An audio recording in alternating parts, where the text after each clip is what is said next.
मित्रों नमस्कार, मैं विनोद शुक्ल आपको सुना रहा हूँ बाबा नीम करोली की अद्भुत गाथाएं।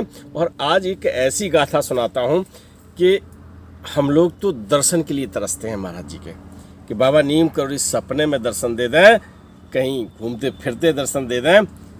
लेकिन महाराज जी की मानव देह लीला के समय बहुत सारे ऐसे भक्त रहे जिन्हें चमत्कार के साक्षी बनने का गौरव मिला। मैं आपको बता दूं, मैं जब कैंची धाम गया था, वहाँ पर प्रकाश चंद जोशी के पुत्र मिले थे और उन्होंने बताया था कि महाराज जी को मैंने जैसे एक पाइप है नल का, ज़्यादा से ज़्यादा इतना चौड़ा होगा, है ना, और बैठे हुए हैं महाराज जी अपने तख्त पे, और अचानक बोले, अरे देखो वो आ रहा है, मैं दर्शन नहीं दूंगा। और पता चला कि वो पाइप में घुस गए देखते देखते, है ना। इंटरव्यू देखा था ना आपने, है ना। तो आज एक गाथा और ऐसी मिली है जहां महाराज जी ने एक ऐसा ही चमत्कार दिखाया है। हनुमानगढ़ी लिए चलते हैं हम आपको, और हनुमानगढ़ी की बड़ी गाथाएं हैं भैया। मैंने सुनाए भी हैं कि भंडारा हुआ था, बालकों को तृप्त किया था वो पर्वत पे, जो किनके लिए, बच्चों को तृप्त करने के लिए वहाँ हनुमान जी स्थापित किए थे। वहाँ पर जो आज हनुमान जी के हम दर्शन करते हैं, उन्हें बाल्टी भर दूध पिलाया था, उसमें कौन कौन था। मैंने ये बहुत सारी गाथाएं सुनाई हैं। तो बस वहीं हमारे साथ चलिए कैंची धाम के नज़दीक हनुमानगढ़ी। मैंने आपको बताया था वहाँ हनुमानगढ़ी है, भूमियाधार है, कैंची धाम है ना। तो इन जगहों पर जब हम लोग जाते हैं, काकड़ी घाट है, काकड़ी घाट की बड़ी याद करते हो आप लोग ना। मैंने बदनाम नहीं लिया, आप लिख देते कमेंट बॉक्स में कि काकड़ी घाट का नाम नहीं बोला, मुझे याद आ गया, हमने बोल दिया। तो वहाँ पर महाराज जी प्रवास कर रहे हैं। उस समय होता क्या है कि कुछ भक्तों को लेके, एक उनके अनन्य भक्त हैं जगदीश चंद्र पांडे, और हैं हीरालाल शाह, जिन्हें हम लोग क्या कहते हैं, हुब्बा जी। 3 लोग, महाराज जी, हुब्बा जी और कौन, जगदीश चंद्र पांडे, ऐसे ही एक बाग में बैठ गए। ये बाग दिखाई पड़ रहा है ना, मैं बाग में खड़ा हूँ इस समय। काहे का है? अरे भाई ये अमरूद का बाग है, आप देख रहे होंगे।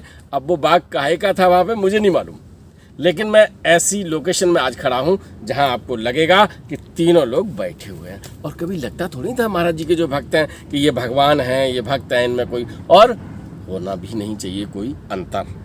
तो कभी जान नहीं पाए लोग कि हमारे बीच हनुमान जी ऐसे रह रहे हैं। हुआ क्या, बात चली अन्य साधुओं की, अन्य संतों की।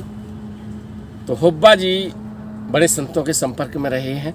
उन्होंने उनसे कहा कि महाराज जी, जो अपने संत है ना, कौन, सोमवारी बाबा की बातें सुनाई, हेड़ा खान बाबा की बातें सुनाई, और जो संत हैं उनकी बातें चलती रहीं। तो उन्हीं में एक हेड़ा खान बाबा के बारे में बताया।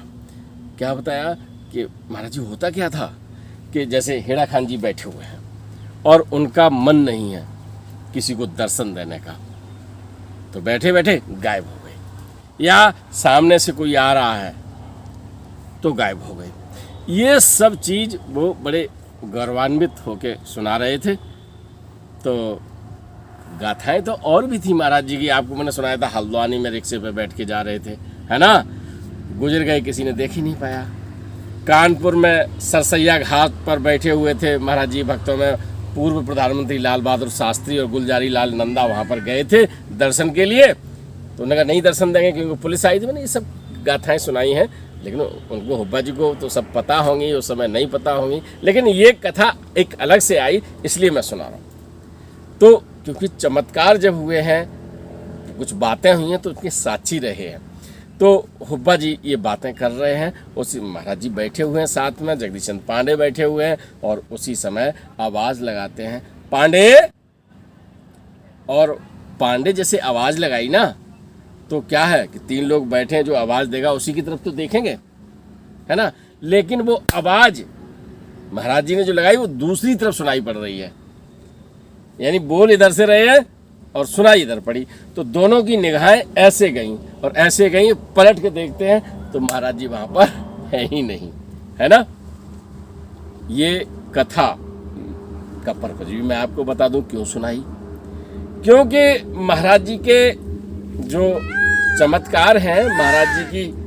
कितना अच्छा वातावरण यहाँ है जब मैं कहानी शूट कर रहा हूँ ये, तो ये भी खुश हैं, इनको भी सुनने को मिल रही है, ये अपनी भाषा में सुन रहे होंगे। महाराज जी ने केवल एक बात बताई कि संत अगर उनकी कुंडलियां जागृत हैं, अगर वो ईश्वरीय कृपा प्राप्त है तो सब कुछ कर सकते हैं। और चमत्कार कभी वो करते नहीं थे, लेकिन ये एक ऐसा प्रमाण है, सुधीर दादा की कहानी है और इनकी कहानी, तो अन्य भक्तों के साथ भी ऐसे चमत्कार हुए हैं, ऐसी बातें हुई हैं। तो मैंने ये कथा आपको इसलिए सुनाई कि आप भी विश्वास रखिए, कर्म करते रहिए, महाराज जी से कहते रहिए। जिंदगी में अगर कोई कठिनता है तो आप यकीन करिए कि आपको सुनाई कुछ और देगा और आपकी समस्या का हल और कहीं से हो जाएगा।